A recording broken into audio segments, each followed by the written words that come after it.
It's amazing how many businesses I speak to and I sit there and say, hey, what's your idea for this business? What's your idea for the future of where this business is going, what this business is doing, and where it's heading? And most people don't have an answer to that question.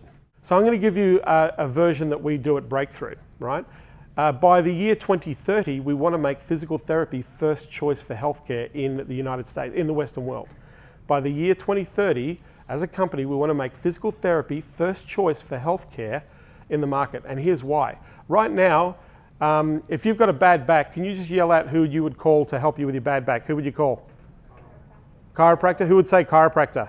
Who would say acupuncturist? Massage therapist? Yeah? Not one single osteo, yeah? Not one single person in this room would say, I'll call a physical therapist, right? Now here's the thing about a physical therapist. A physical therapist is the most highly trained next to a surgeon, because the only module that they don't do in their training is surgery. But they do every single other medical module, and then they have to do 5 years of assessment and residency to become a licensed physical therapist. They are the highest trained neurological and physiological doctor on the planet, right?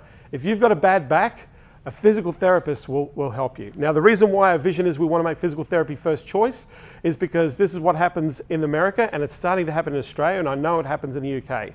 If you have a bad back, people in the United States, they tend to go to a doctor. A lot of people go to a doctor. They don't go to a chiropractor, they'll go to a doctor. What do you think the doctor does? First thing, without even checking anything, you need some drugs. You need opioids, you need Demerol, you need Vicodin, you need everything else. Some people even Xanax, right?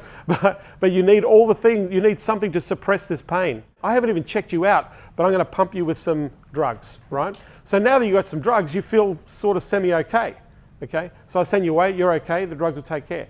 So what happens next is your pain becomes chronic, right? The drugs start to become addictive. Opioids are very, very addictive in the United States. So what do you have to do next? You have to have surgery.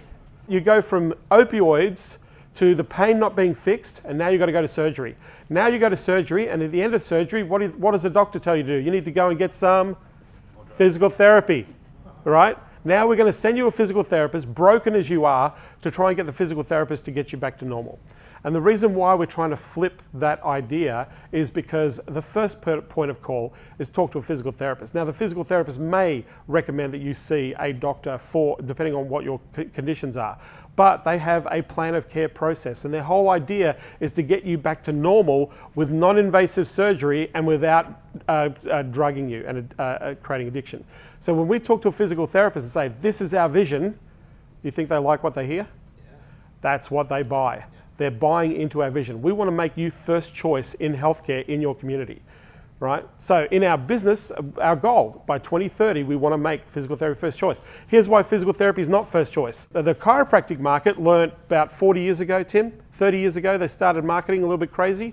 The chiropractors got into marketing about 25, 30 years ago.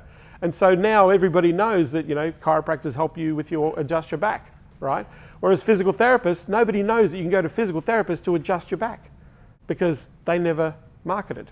Now, and this is why they're a terrible market. I'm not saying that because I don't want you in my market. I'm saying this, by the way, give it a shot if you can. We have a lot of people jumping into physical therapy, but here's the thing. We have to educate that market. If you have to educate that market, that costs you time, money, energy, so that you can actually have that market to start to invest in what you have to offer. With my business partners, when I spoke to them, I said, this is the worst market in the world. We have to spend too much money educating, right? I'm glad I didn't listen. Okay, we have 240 physical therapy practices that we work with, and now starting to work with practices in the United Kingdom and in Australia, right? And we're growing. We add about 15 practices a month to the business. Really important that you have an understanding of what you want to do with your business. Do you want to build an asset that supports your aspirations? Do you want to build an asset that you actually want to sell and make money from? Right now, there are a number of digital agencies in Australia that have been generating around that 2 million mark that have been selling for $6 to $8 million. The EBITDA does not make sense. There are agencies that are going through an acquisition strategy at the moment, paying big dollars for agencies that are only turning over $1.5 to $2 million. Right? Do you want to build an asset? Do you want to build a business to sell to somebody, or do you want to actually build a business so you acquire? Breakthrough, we're actually starting to acquire businesses.